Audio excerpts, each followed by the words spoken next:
Le monde carcéral, un milieu rarement ouvert aux médias et aux caméras. Christophe Bouillon est député socialiste.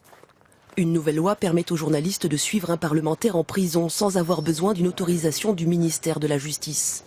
Voilà, donc à partir d'ici, on rentre au cœur de la détention. Nous accompagnons le député à la maison d'arrêt de sa circonscription. Le directeur de l'établissement qui l'accompagne n'avait pas été informé de notre venue.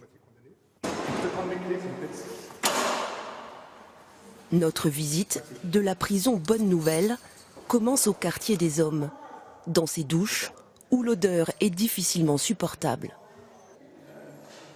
Certainement, l'aération, le renouvellement d'air n'est pas suffisant pour le nombre de douches qui sont prises dans la journée. Le bâtiment a 2 siècles. Il est régulièrement repeint, mais il reste insalubre.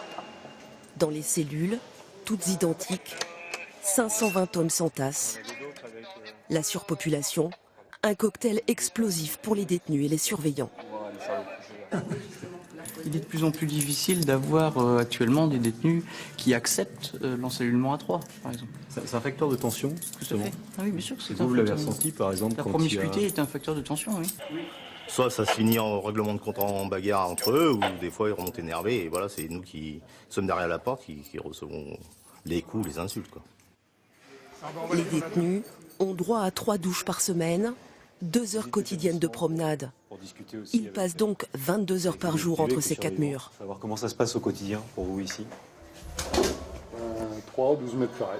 3, 12 mètres carrés, oui, c'est un peu serré. On parle beaucoup des toilettes parce que c'est un vrai sujet. Comment ça se passe pour vous pratiquement? Les toilettes, par exemple, s'il n'y avait pas ça. Parce qu'au départ, il n'y a pas ça. Hein. On est arrivé Ça, c'est nous qui l'avons mis. Il y en a 3 pour aller aux toilettes. Il y en a, ils n'en ont rien à faire, mais il y en a, ils sont pudiques et c'est désagréable. Dans les cellules, pas d'autre aération que ces petites fenêtres en hauteur. L'inhumain pour un détenu, ça commence où? Les gens dehors, ils disent ouais, c'est des prisonniers, rien à foutre. Hein. C'est bien fait pour eux, ils n'avaient qu'à pas être là. Et puis, Je pense qu'il faudrait qu'il y ait des personnes qui viennent une semaine avec nous. Peut-être qu'ils penseraient autrement.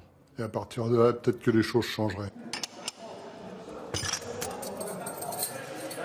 Je me dis que quand il y a des périodes de chaleur, de canicule, ça va être quand même très très difficile.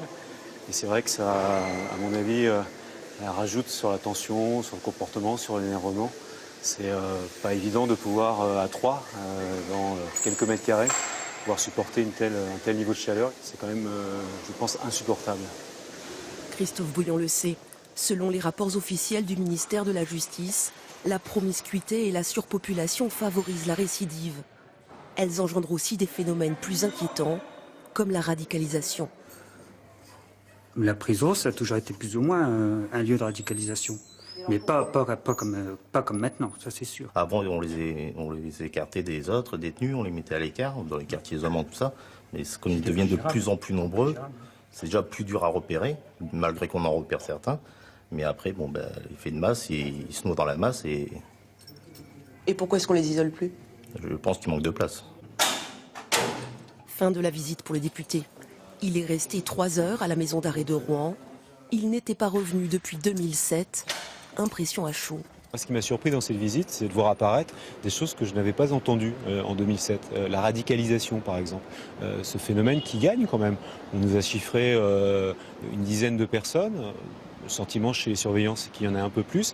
Et le psychiatre, qui intervient, j'ai envie de dire, en direct auprès d'un certain nombre de détenus, lui pense que le phénomène va en s'aggravant. Donc on voit quelque part que la prison n'est pas la solution à tout, au contraire.